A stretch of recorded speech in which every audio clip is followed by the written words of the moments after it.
اچھا ہوا عائشہ آپا مر گئی، بھلا کوئی کسی کے مرنے پر ایسے کیوں کہتا ہے؟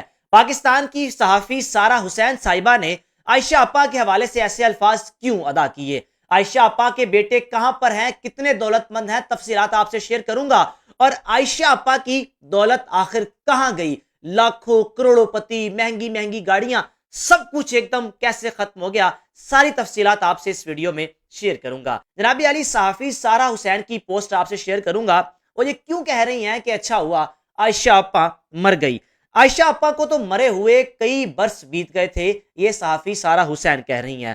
بس یہ ہوا کہ کل ان کا بے جان جسم ان کے فلیٹ سے ملا، ایک فلیٹ میں جہاں وہ کئی برسوں سے بھوت بن کر رہ رہی تھیں۔ لیکن یہ حیرت کی بات نہیں کہ ان کا ایک بیٹا اپنی بیوی اور 2 بچوں کے ساتھ کراچی خیابان جناب بحریہ میں 4 کنال کے وسیع محل نما گھر میں خوش و خرم زندگی گزار رہا ہے۔ اور اگر دوسرے بیٹے کی بات کی جائے تو اسلام آباد میں جس کا چک شہزاد میں 8 کینال کا فارم ہاؤس اور بحریہ میں لگژری کوٹھی، یہ صحافی سارہ حسین صاحبہ نے انکشافات کیے ہیں۔ اور کراچی میں کروڑوں روپے مالیت کی پراپرٹی اور ماں کا یہ حال۔ عائشہ آپا ہمیشہ سے کوئی ایسی نہیں تھی، یہی کوئی 10-15 برسوں پہلے نہ جانے ان کے من میں کیا سمائی، سب بچوں کو کال کر کے بلایا اور اپنی ساری جائیداد بچوں کے نام کر دی۔ اس کے بعد وہی ہوا جو ہمیشہ سے ہوتا آیا۔ ان جیسوں کے ساتھ ایسا ہی ہونا چاہیے تھا، آخر کیوں نہیں ایسوں کو عقل آتی؟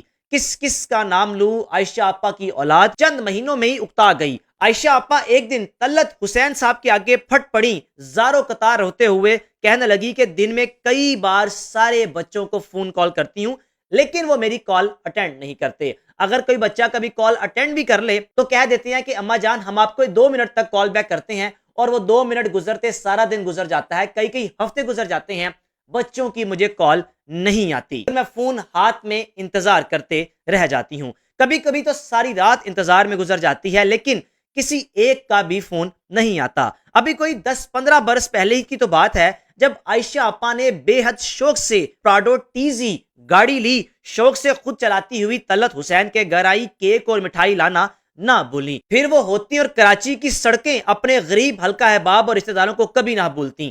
چند برس پہلے جب تک انہوں نے اپنی جائیداد اپنے بچوں میں تقسیم نہیں کی تھی، ڈائری پر ترتیب سے دنوں کی تقسیم یعنی باقاعدہ شیڈیول بنا رکھا تھا۔ روزانہ کسی نہ کسی غریب اور نادر کے گھر جانا، اس کے گھر میں راشن ڈالنا، اس کو نقدی دینا، بچوں کے اسکولوں کی فیسیں ادا کرنا، نہ جانے کتنے نادار خاندان کے تو باقاعدہ وظیفے لگائے ہوئے تھے عائشہ آپا نے۔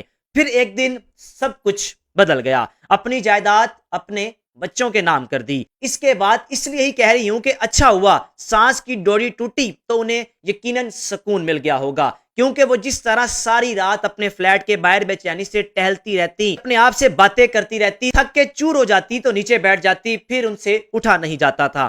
اب تو وہ اچانک چیخیں مار کر رونے لگ جاتی تھی۔ جب انہیں اپنی اس حالت کا خود احساس ہوتا ایک دم سے چپ کر جاتی، پڑوسی بیچارے ان کے قریب آتے تو یہ انہیں زور سے ڈانٹنا شروع کر دیتی۔ لیکن گزشتہ کافی دنوں سے وہ اس احساس سے بھی عادی ہو جاتی رہی تھی۔ کچھ ہفتوں سے انہوں نے رات کو بھی فلیٹ سے باہر آنا چھوڑ دیا تھا۔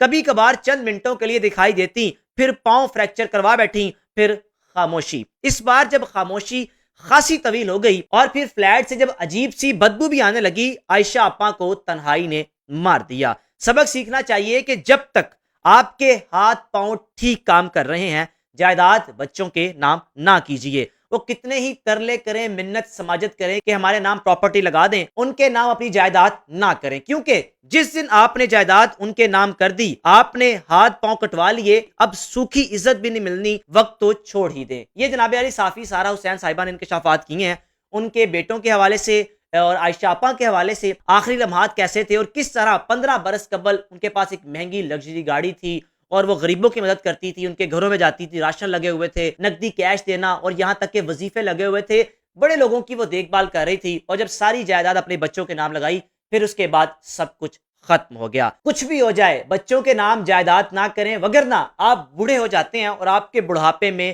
بچے جائیداد لے کر سائڈ پہ ہو جاتے ہیں، پھر جھگڑا اس بات پر ہوتا ہے کہ ماں تمہارے پاس رہے گی، ماں تمہارے پاس رہے گی۔ میں حیران ہوں کچھ لوگ نیگیٹو کمنٹس کر رہے ہیں کہ ڈراموں میں کام کیا، یہ کیا، مطلب لوگوں کی مینٹیلٹی آپ چیک کریں کہ کس طرح کے کمنٹس آ کر نیچے کر رہے ہیں۔ اور ڈاکٹر جمیل صاحب کی بات مجھے یاد آ گئی، وہ کہتے ہیں کہ ماں باپ کو چاہیے کہ بڑھاپے کے لیے کچھ سیونگ اپنے پاس رکھیں۔ بے شک بچوں کے نام کچھ کرنا ہے لیکن کم از کم اپنے بڑھاپے کے لیے سیونگ اتنی پاس رکھیں کہ اگر بچے نہ بھی پوچھیں تو کم از کم گھر میں کوئی ملازم یا ملازمہ رکھ کر آپ کسی کے محتاج تو نہ ہو، آپ کی کوئی دیکھ بھال تو کر سکے۔ میزبان کو اجازت دیجیے، اللہ حافظ۔